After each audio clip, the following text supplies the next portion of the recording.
Hello, good afternoon. I'm Tim Barford from VegfestUK, and it's indeed an honour and a privilege to host the book launch today for Ethical Vegan by Jordi Casamitjana. And we're very happy to be joined by Jordi, who's the author, and then some guests, some very revered guests will be joining us to discuss the book. So before we bring in Jordi, just to say thank you very much to September Publishing, who have been very proactive in ensuring this book comes to print. And here it is. Today's the book launch for Ethical Vegan, and a very warm welcome to the author, Jordi Casamitjana. Jordi, welcome to the book launch for your book. It must be an absolute thrill today to be seeing this project come to light and indeed now be launched. Absolutely. From the day I first had the idea to now has been so quickly, but it's always amazing when you see it make a reality. It's almost like every day I think, no, this is a dream, it's not happening. And yeah, it's happening. It's amazing. It's good. Well, Jordi, we're going to be talking to you more in depth about, how you came to write the book and some of your background, and some of the broader questions involved within the ethical vegan philosophy. But before that, as you know, we are absolutely honoured to be joined by three esteemed and revered guests who have read the book and have going to come onto the show today. We have Joel Bravett, Juliet Gellatley, and Peter Egan. Welcome, all three of you. Joel, if you'd just like to introduce yourself. Hi, thank you very much for the very lofty welcome there, Tim. Not normally referred to as esteemed, but I'll definitely take it where it comes. Yes, I am here as representing the Vegan Society as well, where I am now a trustee, and also the Made In Hackney community kitchen charity in London, who have over the course of lockdown provided now in excess of 60,000 meals for people in need, vegan meals, of course. Thank you, Joel. We're really happy to see you, and I know you've been wearing a lot of hats during lockdown, so we might hear just a little bit more about one or two of them later. But Juliet Gellatley from VIVA, of course. Juliet, you have been, shall we say, busy. I know you've just done something like 14 back-to-back interviews for your new campaign, so thank you very much for coming on with your valuable time, and I know Jordi especially appreciates that. Well, it's a pleasure. So what's happening in the world of Juliet right now? You must be so busy. Is this? Well, you just mentioned this week the 14 radios. That was for a campaign that we launched earlier, which has billboards across the West Midlands running right down through to Bristol. And it's Slash the Risk, which is making the connection between factory farming and the potential for future pandemics. So it's looking at things like the cruelty to the animals, obviously, and why diseases spread so rapidly, and why right now we've got about 40 different mutations of H5N1 going on in factory farms and the dangers to us. And the other side of it is, of course, looking at the health benefits of being a vegan in terms of it reducing chronic disease. So we're relating a lot of the issues that you will be very familiar to you, but we're relating it to very topical subjects. In this case, of course, COVID-19. Earlier in the year, we did 3 and 4, which was, of course, again on pandemics, 3 and 4, emerging infectious diseases jumping from animals to people, and we did a hell of a lot of media around that. But also, probably the most challenging thing this year with everything that's going on is we as you know, we do a lot of investigations, and we were stopped rather mid-flow with the main lockdown. But as soon as that ended, we went straight back in and in fact produced the Flat House Factory, which was probably even worse than Hogwood, which I talked to you about last time, Tim, on this. And so we made a film about that and my actual confronting a mega pig factory farmer and his response to me. So it's a little bit more interesting in the sense of having that human interaction. But we got a lot of media on that as well. We got an exclusive in the Daily Mail and followed by newspapers like The Sun. So very, very wide audiences, telling people about factory farming. So I'm going to shut up now because I'm talking too much about VIVA. But yeah, it's been a very busy year. Jenny, we're really, really impressed, especially with your stamina. I know it's been exceptionally hard for everybody, but to keep going and to get going on such a high national level has been inspirational. And you do the same, Joel. Some of the campaigns you've been running have been very, very inspirational. And Peter, I know you've been pretty busy too in your layoff for lockdown too. You've been seizing the moment, as I say, and been working hard on behalf of the animals, really. And I do see you've been joining in on a lot of shows and talking a lot.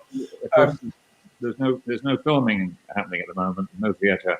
So, but that isn't, as far as I'm concerned, the major part of my life now is not being an actor per se, but is being a campaigner for animals and animal rights, and raising the awareness to people in general about the beauty of a vegan, plant-based lifestyle, and of getting in touch with the most important aspect of all of our lives, which I think is kindness. So I'm devoted to that as much as anything else, and I'm very, very happy that I have the opportunity to be able to share that quite widely, and it touches my life because I have 5 rescue dogs. Apart from a wife and a daughter, I have 5 rescue dogs who constantly remind me how important animal rights are. Well, Peter, I know we've all been inspired by you, not just this year, but I remember last year too, and especially you have been, as it were, sort of, out there. I remember you outside the laboratories in Oxford speaking up for animals in vivisection. Not always an easy one to campaign for. And, what I love about some of the work you've been doing is you have been able to embrace a lot of different aspects. And as your understanding of veganism, and especially the ethical vegan perspective, has grown, so it's encompassed and underpinned more of your work. And I think it's great to see you addressing so many different issues with an underpinning ethical vegan position, which I think is something we all share here. And I know that today, particularly is a significant day, the 3rd of December 2020, because not only are we seeing the publication of this book. Thank you, Peter. Yes, there's the book.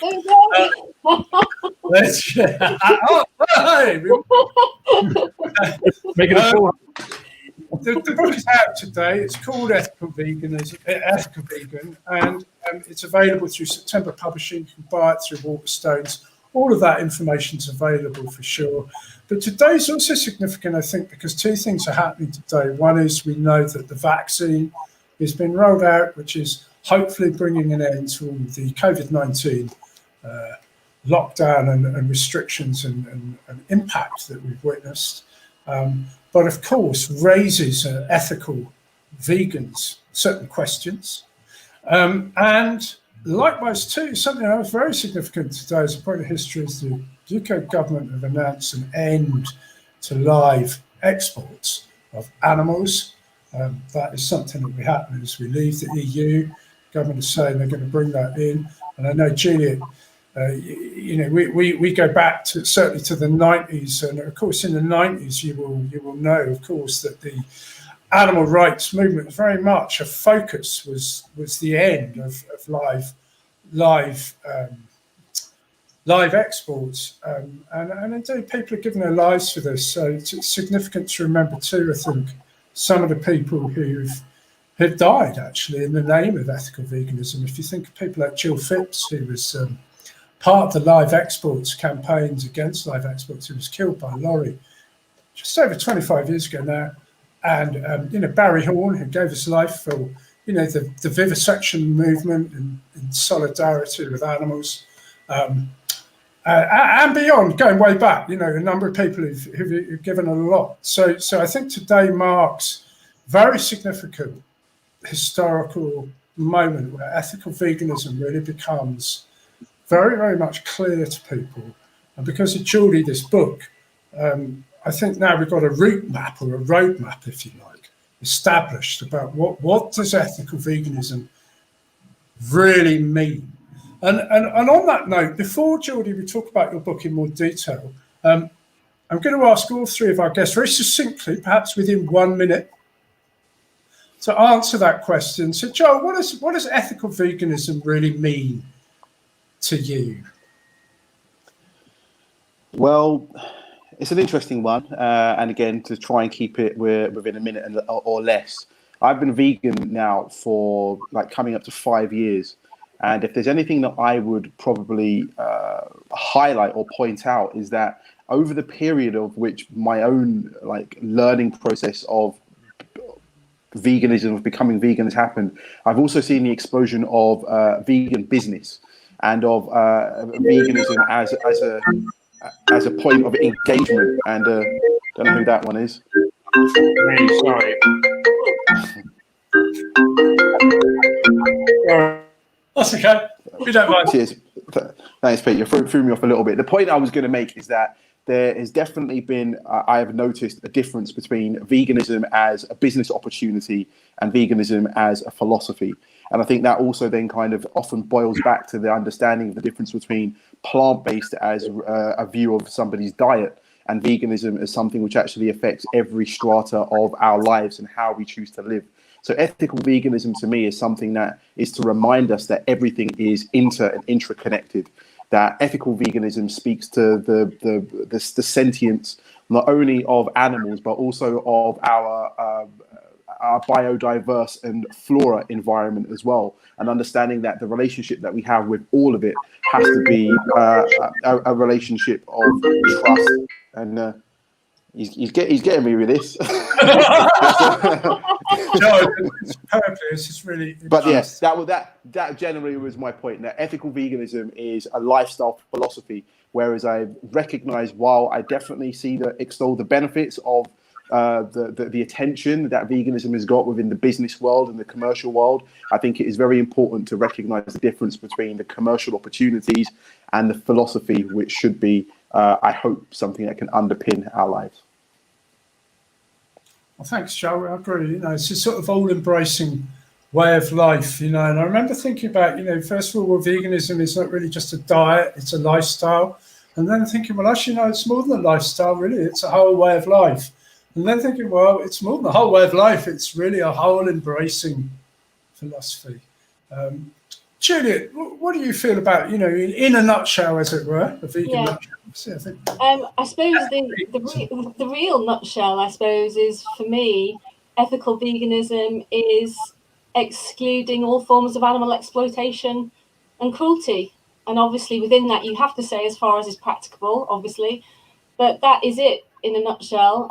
Everything that Joel's just said, I agree with in terms of the only thing that sometimes concerns me is that some people who are ethical vegans can be a little bit negative towards people who are coming at it for different reasons. And I don't go along with that, because my experience, which at my age is getting quite vast now in terms of dealing with people who are on the way to veganism or there, is that people come to ethical veganism from all different starting points, and they make their own journey. And I think my role, certainly in Viva's role, is to encourage that, and not to be a whipping boy, but to, to be somebody who embraces everybody and helps them on that journey. And my very strong experience is that people open their eyes along that journey and then understand that ethical veganism is what really underpins the whole movement. But it may take me a while to get there. I very much agree with you about, this is the danger of weaponizing. I've said before, ethical veganism is a big stick in itself. It needs to be treated with caution and care and with kindness and there's, with supportive approach and not weaponized. And we may come to that a bit later on, but I wholeheartedly agree about ethical veganism should be presented in a supportive and educative way. And people will come to it through very many different facets. As indeed, Jordi, you go into that. I'll come to that in a minute about some of the different ways people come. I think you probably agree with that. There's quite a chunk in the book about coming to veganism through different formats. And Peter, I mean, you were for a long time, I think, what you would call an animal lover, and then you became a kind of animal rights person because you stopped using animals and you chose to be, someone who no longer used animals and became vegan. And I think your understanding of ethical veganism, well, what would you sum up ethical veganism for you? First of all, I want to apologise to Joel for my interruption. I agree with everything you were saying, and I'm so sorry about that. I've got Van Gogh's ear for mobile phones, so I do apologise. I think I can't think of a better way of describing ethical veganism other than the way that Jordi described it in his magnificent book, Ethical Vegan. I think there is a ahimsa, which I knew about, of course, but you described it so perfectly. And I think I got it right, say, to do no harm. And I think that, to me, that's what ethical veganism is, to do no harm. And that embraces so many things on our planet. It means you do no harm to our planet, you do no harm to the inhabitants of our planet, you do no harm to the ecosystem, the infrastructure, and you also do no harm to other human animals. So it is an all-embracing, active, ethical philosophy, and I think ahimsa is the perfect description of what it is to be an ethical vegan, and it's one that I certainly embrace 100%, I hope. My journey did start purely through the shock, as I have often mentioned, 11 years ago watching the film Earthlings, and I was so devastated, one, that I'd been so stupid all of my life and that I suffered from problems with dissonance. I hadn't put what landed on my plate and how it got there and where it came from. And so I lived in this blissful ignorance. And watching that just open the door and shock the life out of me. And I couldn't speak for 3 hours after watching the film. And I decided then I would never eat meat again, and I never have. And then I progressed over the next few years to becoming plant-based entirely, and it's been about 7 years now, but 5 years officially when I took up the lovely Veganual challenge. I think it was 2015. But also, it's relating to the animals that I've lived with during that period of time. We have many rescue dogs, and just looking at these, I mean, I love all animals anyway, but I don't know them as intimately as I know my companion animals. And I was looking at them and thinking, as I've been to South Korea to the dog meat farms and to Indonesia to the terrible extreme markets where they eat anything, I'm just thinking, could I eat my beautiful dogs? And of course I couldn't, because they are, and I know that companion animals are a topic of discussion within the vegan lifestyle as well. So I'm interested to talk about that. But it's all of those things, embracing all of those things that put me where I am today. Thank you, Peter. Jordi, you've heard that. These are all people who've got ethical vegan who've touched on a number of subjects. We could easily digress for a number of hours quite happily on several of those topics. They're all really important areas. But I want to just come back to the book here a bit, Jordi, and just briefly tell us about, I mean, you're going to go into detail about the case, actually. In 10 days' time, there's another talk where your lawyer, and I believe, one or two of the people involved in your case specifically are going to be present to go into that. So listeners here may well want to attend to that. We'll have that clearly signposted later. But for now, just tell us a little bit about actually what brought you to write the book, and then a little bit about the process too, because of course you've wrote it in lockdown. Yes, well, the trigger of the book was essentially my legal case and the victory in my legal case, which obviously was very publicized everywhere in the world, and including the September Publishing would saw my case and contact me directly. However, the idea to write a book was in my mind for many years. I always wanted to write, to read a book that wasn't there. And I was thinking, well, if there's no there, I should write it myself. And there were things I wanted to see in books that I could not find. I wanted to see a book that tells you all the types of vegans there are. And I decided, well, I'm going to have a chapter about this. I wanted to see a book that would tell you about how this vegan future that people talked about would look like. Well, then I wrote a chapter about this. I wanted to see a book about the history, how we got here from the beginning of the history, millennia ago. Then I wrote a chapter about this. So yeah, all the things I wanted to see in books I could not find, I wanted to write them. But the trigger was my case. So then the challenge was, how can I do both? How can I write a book about my case and a book about all the things I want to read and want other vegans to read about veganism? And I thought this idea of having three stories intertwined, the story of veganism as a whole, the story of my legal case, and the story of myself, how I become a vegan through my life, that might be the formula, and that was the book. But initially, I didn't know how long it would take me. Normally, a book like that would take a couple of years to write. However, at the day that I actually signed the contract with the publisher, lockdown began the same day. And that gave me an opportunity to do it in a year. And in fact, I wrote it in 4 months. In fact, the first draft was in 2 months. I had to produce 80,000 words. I wrote the first draft of 113,000, much bigger than it should be. Then I spent another month to cut it down to the 80,000 I would require. So it took me 3 months to produce the draft for the publisher. And after that, the publisher gave me some feedback, and then I kind of make another version of it with an extra month. So altogether, 4 months to write this book. But I would say that's the actual writing, the research and the accumulation of knowledge. That's an entire life as a vegan that produce all that questions and all that information.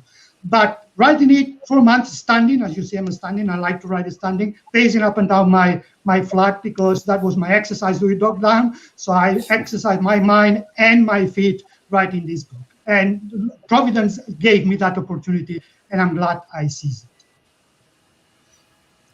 Well, Jordi, I've got to say, it's really interesting. You mentioned you've sort of woven 3 stories into one, including, of course, your background. Reminds me actually slightly similar to Kim Stillwood's book. Kim Stillwood, who's a revered animal rights activist indeed, goes back to the 70s. So I think is indeed somebody who's quoted in your book. Yes, indeed. No, maybe. No, sorry. But I think he has reviewed your book. And I love the way you've woven that in. And of course, your background is from the Catalan. And first of all, I should say, I mean, this English is your second language. So, to write a book in your first language is a huge achievement. To complete such an eloquent and articulate book on such a challenging subject. And Peter, you mentioned earlier about how you felt that Jordi had simplified. How nice it was to see such simple, and easy to read about some very challenging concepts. Yeah, I think if you're dealing with something very complex, which sometimes veganism can seem to be to people who don't understand it, what Jordi has achieved beautifully is taking a kind of complex situation and use wonderfully simple language to crack it open for people who want to know about it. I think what is also, I think you are a natural writer, Jordi. I think that your syntax is superb for a second language. Your voice is very, very clear. And it's very, very clever to use the thriller aspect of your case and dot that through and thread it through the book. So we want to know the outcome of the case. We want to know how it happened at the same time as you are attaching to yourself and to your story your own personal experiences, which are all vivid and beautifully described. Every single moment you've spent with the insects or the wasps. I love the wasp story in the park, and how you decided to intervene because you saw that the spider's web, had a big enough larva, so you thought you could release this wasp who was in peril. I just love that. And so many other stories like that are so deeply personal that draw us in a very personal way to caring, which most people don't do, including myself, as I said, until I kind of could focus on my life as a vegan, to caring about bugs, to caring about insects, how important they are to our lives, but via the planet. And I think you addressed that superbly. It's wonderful to find out, because I'd only thought about veganism as being a relatively 20th century kind of concept. And you make it very clear that it goes back to Aristotle and beyond, and that is fascinating as well. So, you know, this is a wonderful personal autobiography, as well as a superb reference book for anyone who wants to understand what ethical veganism is all about. I really congratulate you. It's superbly done. Thank you. Oh, well, Peter, I mean, you are indeed a man. I mean, an actor who's learnt many parts and read many words, I'm sure. So, Jordi, that is indeed high praise. And I agree, too, that it's very accessible. I would certainly suggest that anybody possibly put off by the title would be very pleasantly surprised to find that ethical veganism is approached in a very grounded and very simple, but quite detailed, and it's very much written from the heart.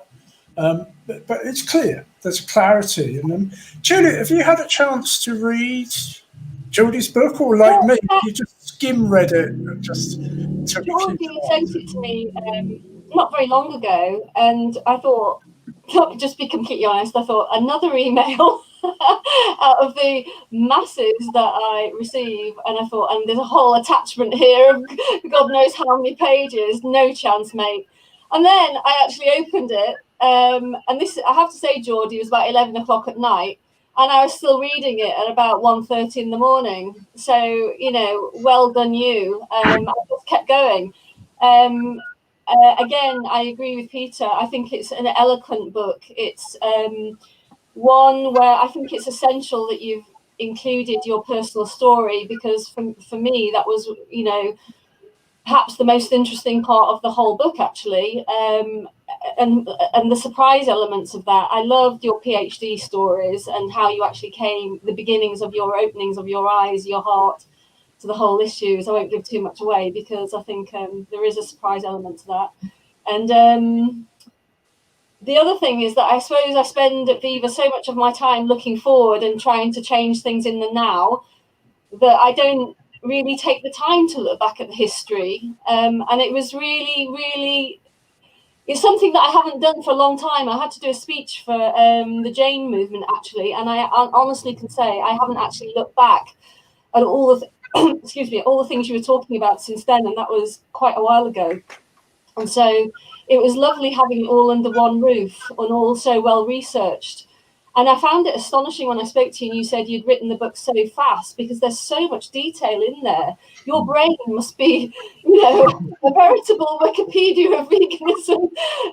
It's very, very impressive. You know, the way that you order it, the way you take the reader through. It's very easy to read. That's one of the things I wanted to emphasize, actually, because sometimes people, you know, you don't know what you're getting. And I can honestly say to anybody listening to this, it's a very easy to read book. And as I say, I was taken through it very quickly indeed, and very impressed. So congratulations, Jordi. Well done. Thank you. So, Jordi, just tell us a bit. I mean, there's so much in the book. Thank you for that, Juliet. And it's particularly mentioning those personal experiences, because I think that's when it really comes alive to the reader. And your experience particularly, I just wanted to ask you about briefly, because there's a lot in there. But that particular moment when you won your case, and for those people listening, there's a background here. Jordi had an unfair dismissal. He was dismissed unfairly. He took the case. You took the case to the unfair dismissals, the tribunal. You won your case. I think it's a 5-day process.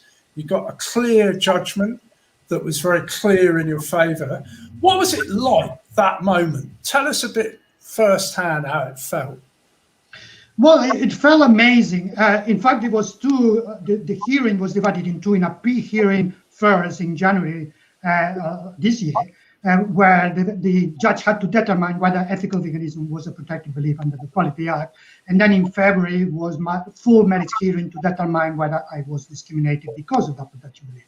It was the first one that created the most strong emotion to me, even if the second one is the one that exonerated me from any wrongdoing. The first one was the strong one because it affected all vegans.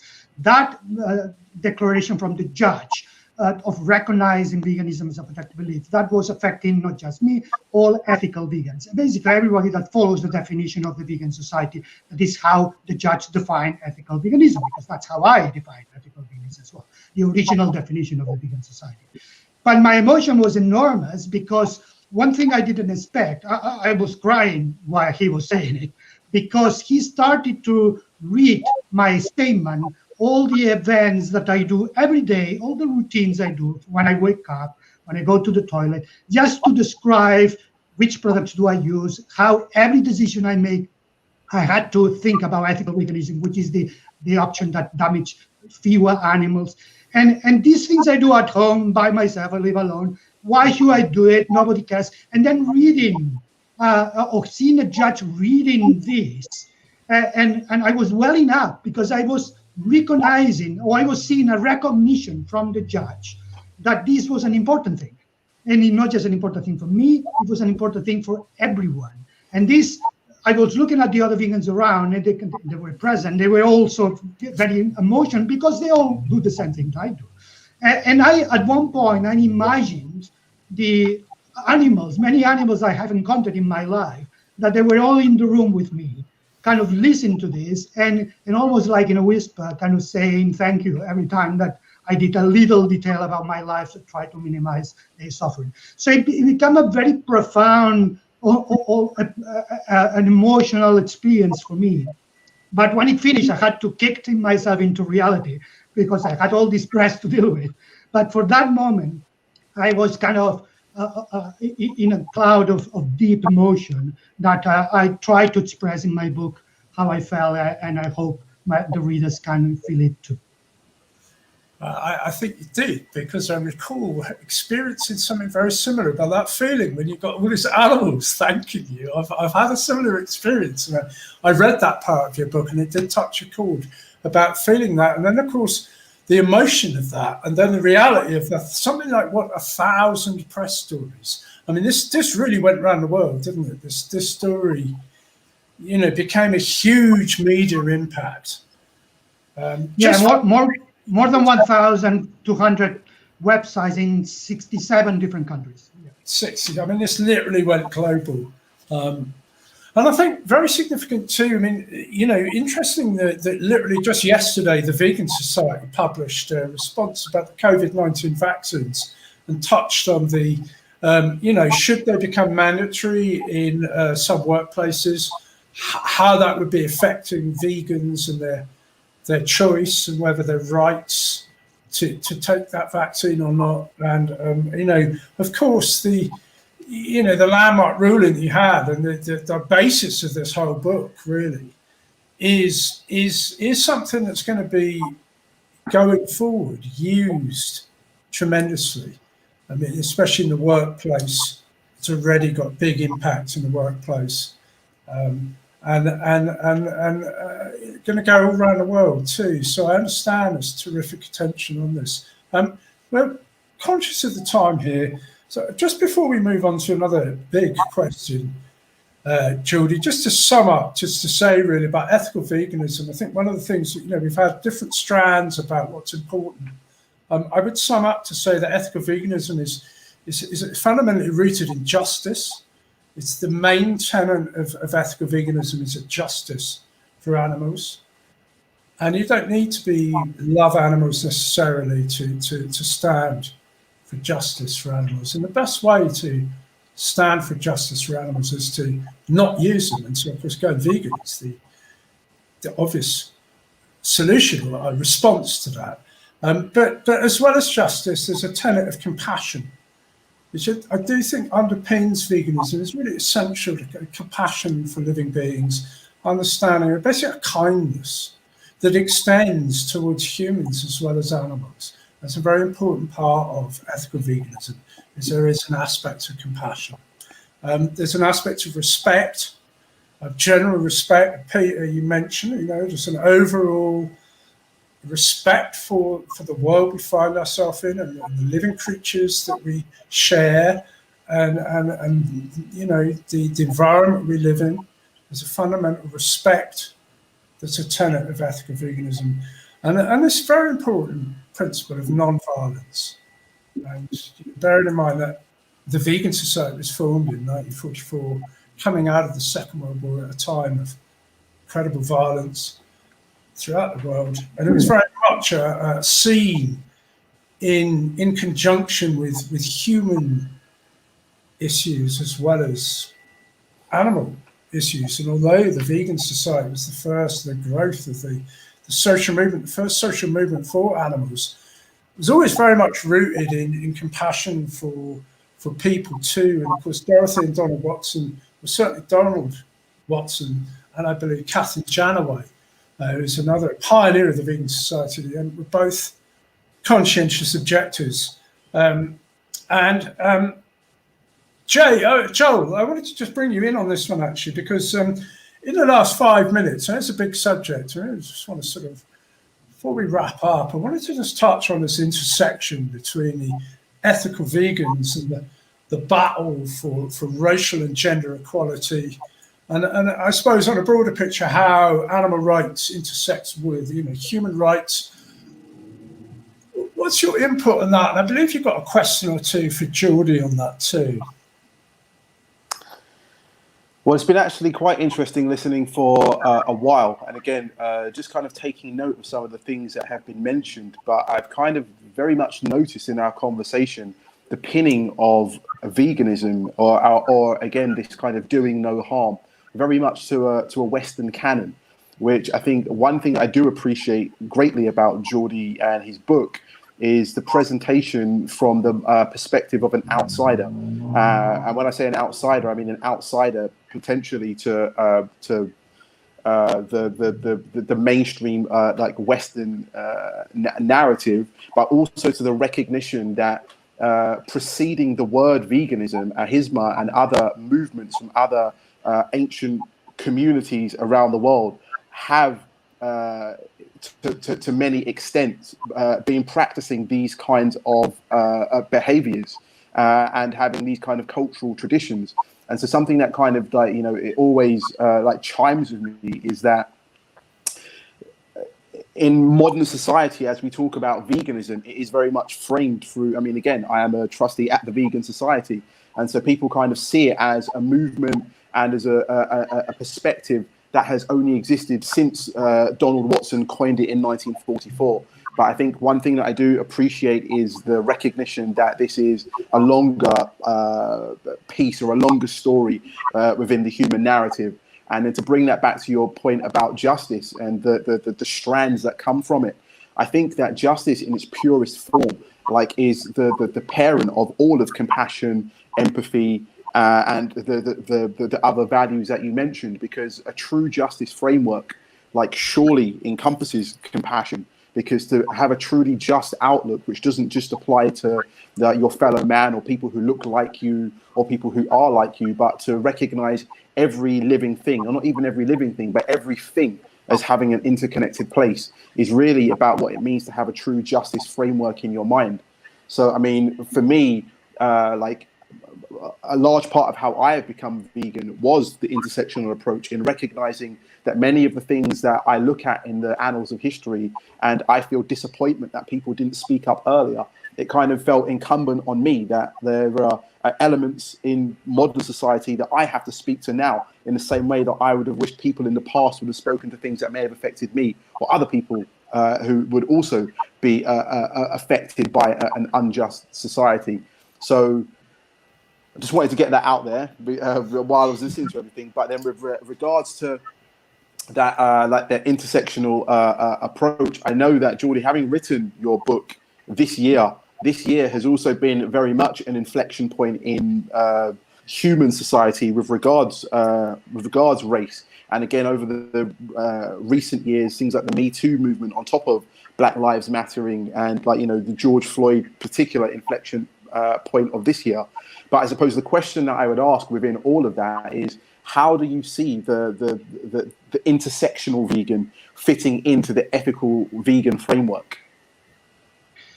Right. Well, I think intersectionalism, as it was defined initially by Kimberly Crenshaw in 1989, is a theoretical framework. She often replies to the answer what it is as saying there is a prism from which you look through to solve problems.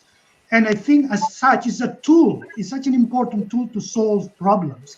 And when you apply it to veganism, we do have a big problem in veganism. It's so clear to us vegans that we should not consume animal products, that we should try to prevent pandemics, that we should try to solve world hunger, eliminate racism and speciesism. And yet, less than 10% of the population is vegan. Why did that happen? That's a problem. The message is clear, yet the people are not getting it. Because it's far more complex than that. The message is very black and white. Society is a very complex thing. When you use the intersectional approach, you incorporate several variables, several factors, and then you start to understand much better the audience that you try to communicate to. And that's always a good thing. Understanding much better the audience will give you a better message, and a message that will get further, and it will reach places that would not reach before. So I see it as the tool that is there for us to be used. Of course, it can be abused. There might be people that use it, opportunistic people that use it to get their own agenda going. But just because that happened, we should not relinquish this tool from our arsenal. We need to use it because it's fundamental, will give us a better understanding of this world, and that would allow us to transform this philosophy into a transformative socio-political movement that will change the world, which is the end of my book and the beginning of it, the title of it. The end is not just us only to be able to have vegan burger. That's not it. It is to eliminate the world's problems, and it can be done through ethical veganism, and we need all the tools to get there. Intersectionalism give us another tool to use. Excellent. Thanks for that, Jordi. That was really interesting. Joel, thanks for raising that question. I think it's a question that a lot of us have been asking. It's something the framework has become very useful for people. Take the time to look at it. It's just very useful. And a whole topic of conversation that we could easily devote several hours to. And indeed, I would like to. So, the invitation very much to all of you to follow up. We've got summits that we can do. We can always have further conversations. On that note too, if people listening would like to ask any questions, we're not going to have time to take questions, as it were, from the audience, but there is a comments section, and you are welcome to ask some questions, and especially Jordi will be available to talk to people later by Facebook and questions. I think, Joel, you mentioned you'd be available. So do feel free to ask a question or two if you're listening live. If you're listening later on, there's some interesting comments, I've no doubt. So before we wrap up, and without going on to those questions too much further, I would like all of you to just at the end of the book, Jordi, you do set out a kind of vision, as it were, of what would an ethical vegan world look like, and whether this could really be achieved over the next sort of foreseeable future, perhaps in our own lifetimes, indeed, certainly in the lifetimes of people on the planet now, albeit perhaps at the start of their journey here. And Peter, in a brief, less than a minute, to wrap up, we're looking at really the future here. What's your hope here for ethical veganism? Do you see this ethical veganism? Do you see this really gathering pace and blossoming and growing? What's your hope for ethical veganism?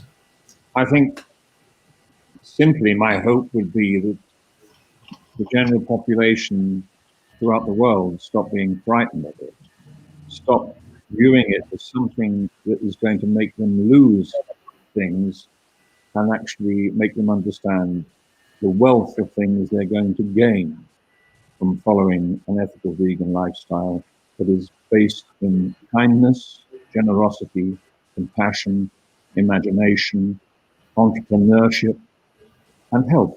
Health both for the individual and for our country. Thank you, Peter. Wholeheartedly. My dogs agree with that. Yeah, your dogs agree. That is a vote of that's a thumbs up for hounds there. Juliet, you work tirelessly and have done. I mean, 25 years and more, but at least a quarter of a century. You really have dedicated your life, I would say, 120% to this.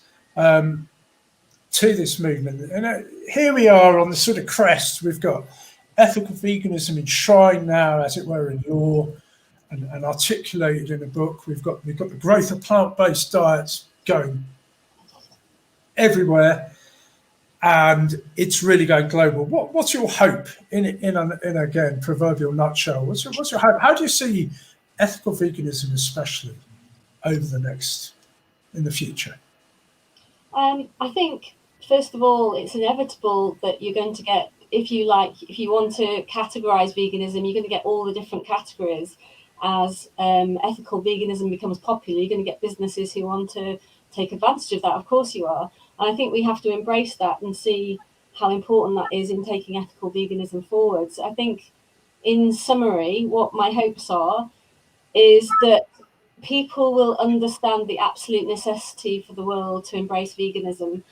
And as Peter just alluded to, instead of seeing it as something that's negative and deprivation, actually enjoying it, embracing it, having fun with it even, goodness me, having fun, and seeing it as the wonderful solution that veganism is to so many of the world's very pressing problems. And I think it's, like you just said, I've been working on this for a long time, but in the history of the human race, as Jordi outlines in his book, it's the blink of a blink of a blink of a blink of an eye. And yet when I started campaigning, which was on vegetarianism pre-VIVA, I was attacked left, right and centre then. Nobody had really campaigned even on vegetarianism back then. So the changes that I've seen just in my adult lifetime have been absolutely phenomenal. And the only reason I'm mentioning that is because sometimes I think we have to remind ourselves of how fast things are now changing, because that's a massive positive. And the other thing the final thing I just wanted to remind everybody of is that the solutions are here, they're within our grasp. It's not that the human race does not have the capability of doing this, we absolutely do. A lot of the solutions have been around since the 1960s. And as we all know, what we now need is the will. So this consumer campaigning that we have very deliberately focused on to change the individuals, people need to understand the power that they actually hold within their hands. Because it's only through individuals coming together the way that we have that veganism is now exploding in terms of popularity. And it's only because of that that businesses are responding. It's only because of that that now industry is changing. Now, the last ones to change are government, and that seems to be the case in many, many, many spheres. So it's, we're getting towards the phase now where we need to really push intergovernmental cooperation and change. But all this is possible. So the next big phase, in my opinion, is going to be the transitioning of farming, of agriculture itself, with intergovernmental cooperation. And once we start doing that, we will see a lot of the solutions falling into place that we're also concerned about, in terms of compassion for our fellow creatures, seeing our true place within the universe, stopping the sixth mass extinction from forging ahead, being able to halt the climate crisis, and so on and so forth. So I have great optimism. The human race is incredibly ingenious, and we are changing and we are adapting, and I've seen massive changes in my lifetime. So I am optimistic.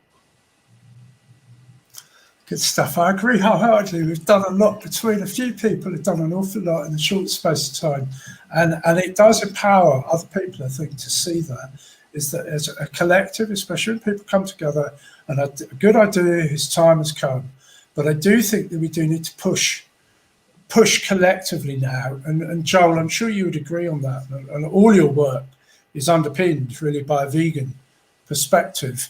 But there's a collective sense there too, isn't it? That if we don't solve this on a collective level, our individual efforts will be perhaps not as effective or indeed lost. I would think, as I was listening to Juliet's kind of very like kind of rousing like words there, which I again 100% believe, and it's something that I echo all the time to people, that there is no intellectual property here from me whenever I have these discussions. It has been around for ages. It's just about the political and social will to get these things like up and running. But one thing that I would definitely say I feel now is that veganism should likely be the cement or the building block on which all social justice movements like are sat.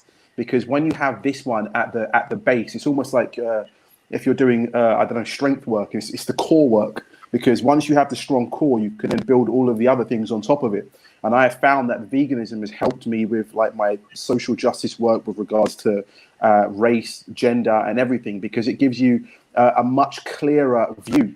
I think that I find it often that people, whether they're doing it purposely or subconsciously, have to do a lot of mental gymnastics to be able to stand up for other beliefs that they have, while at the same time ignoring what we're talking about as ethical vegans. I think that once you kind of have that tabula rasa as that blank sheet for starting your activism or anything towards building a better society with an outlook of like do no harm, like across the board, I think that is the only way that we can have any movement that means anything. Thank you, Joel. I wholeheartedly echo those sentiments. And I agree with you that, you know, there's no limit to one's understanding of justice and compassion, and the veganism is the basic building block from which we can build.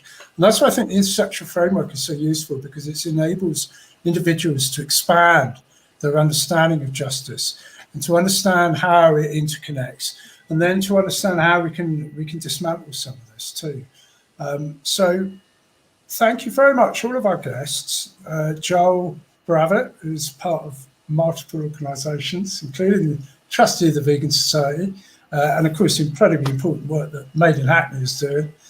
Juliet from VIVA, who has done some just astounding campaigning work, time and again, has a tireless team working, who should always be included in the gratitude there, because I know how hard your team work and how much support you get, Juliet, but you do really are the figurehead there. You've done some terrific work there, and I know we're all very grateful for that, and we respect that a lot. And Peter, you're again a very inspirational character who gives up your time very generously and freely, and they're very interesting to learn because you articulate, and we see you're taking on new ideas and articulating them, and we see this progress is just really interesting development, because it kind of reflects what's going on in other people too. But Jordi, I know you're very grateful for all of your guests coming on board, but really this day is about yourself and your book launch.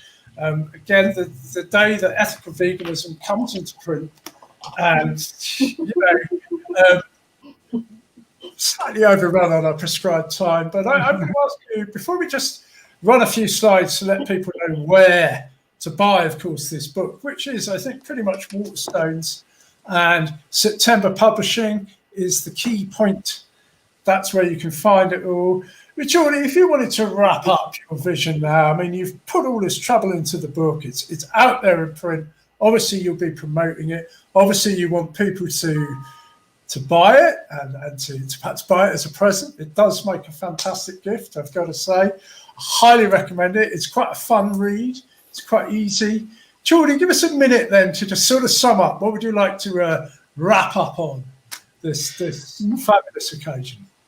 Well, I think for me, this is an opportunity to shout out a single word to the world, which is vegan. And an answer to the question, what do you mean? I mean, do no harm. If we just don't do any harm to ourselves, to other fellow humans, to other sentient beings, to the environment, and any decisions we make, we think first, I'm doing any harm with this? Can I minimize my blood footprint with that action? If we just do that for any decision we make, we'll get to that vegan world. And we get to that vegan world, we solve the main problems that are destroying the world around at this particular moment. So there is hope. It's a positive hope. My book is saying, look, I haven't invented the wheel. Ahisma has been there for millions of years. Biological altruism has been there before. We are well designed to prevent doing harm. So let's do no harm. That's my summary. Jordi Casamitjana, thank you very much. Thank you. Joel, Juliet, Peter, thank you very much. Thank you to Hannah and Mia for the work you've done with September Publishing. And indeed, thank you to our own man Peter for doing the back end of the studio. So just before we all say our goodbyes, I'll give you all a chance to just say goodbye, and then we'll be ending on a nice panel that just again tells you where to buy Jordi's book. Very much recommend that. Peter, I'm sure you'd like to just say goodbye to everybody. I would. It's always a pleasure to be with such inspiring people. And Jordi, thank you once again. Juliet? Thanks very much for having me on, Jordi. Congratulations. Absolutely agree with you. Ultimately, it is about no harm. And by the way, we sell your book on the VIVA shop. But VIVA shop, viva.org.uk. Yes, thank you. Yeah, well done. So they're better than Waterstones. Go to VIVA for the shop. I will make that goes out. Thanks for that. Joel? Yeah, thank you again for having us as part of this conversation. Jordi, again, I'm super grateful for having you as somebody in my life. I'm happy that I was able to give such a glowing review for the book, which people will see once they purchase, once they get the book. And just lastly, a tiny bit off subject, but I would just like to point everybody to our Made in Hackney crowdfunder, which is on our website, which continues to not only not do harm, but do good for people who need feeding during this COVID crisis. So please, if you're able to visit Made in Hackney, our website, and please donate to our crowdfunder. Thank you very much. Thanks, Joel. We'll make sure that gets included again in the notes too. Do feel free to share this, of course. Jordi, the final word over to you, sir. Well, thanks very much for all of you for your support of the book, and for all the good quotes that you've given me, and for having read it, and the wonderful comment you made. It made me feel very proud about being an ethical vegan like you. Okay. Thank you ever so much, people. That's it. Thank you very much for joining us. Well, we should just leave you now with a little slide to tell everybody where to buy Ethical Vegan, Jordi Casamitjana, out now, September Publishing, and available from the VIVA shop. Thank you, Tim. Bye. Thank you.